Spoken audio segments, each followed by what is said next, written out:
लाहौर کې د جنوري په 28مه د پښتون تحفظ موومېنټ غړي پولیسو هغه وخت گرفتار کړل چې د منظور پښتون او د خپل نور ملګرو د گرفتارو پر ضد احتجاجي مظاهره کوله.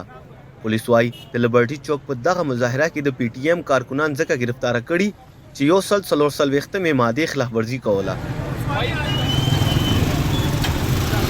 موږ پروټیسټ اعلان کړی و کوم ګران مشر منظور پښتون د گرفتاری په هکله چې دا وخت د پنجاب په زندان کې د پنجاب د ډي سیانو په 3 پیو کې دي نو پر لیبرټي باندې بیا پولیس رالو بقاعده پر ملګرو باندې الکترون وکړي. په دې کې زموږ د صوبایي کمیټې غړي رحیم وزیر ورسره زموږ د واړه نور ملګري گرفتار کړل او ورسره زموږ سون سیستم ورسره زموږ کمپلیکس وو کناپلیکس وو پوسټر یو دا ټول ویوړله اوس پورې زموږ ملګري هلته په جیل کې دي په تاڼه کې دي او دی په یار پکټ کړل.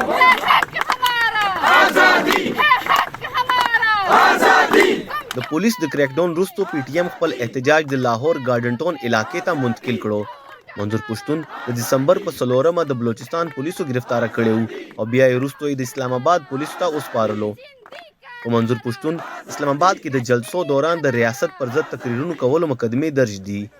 طاهر جمیل خان، مشال ریډیو، لاهور.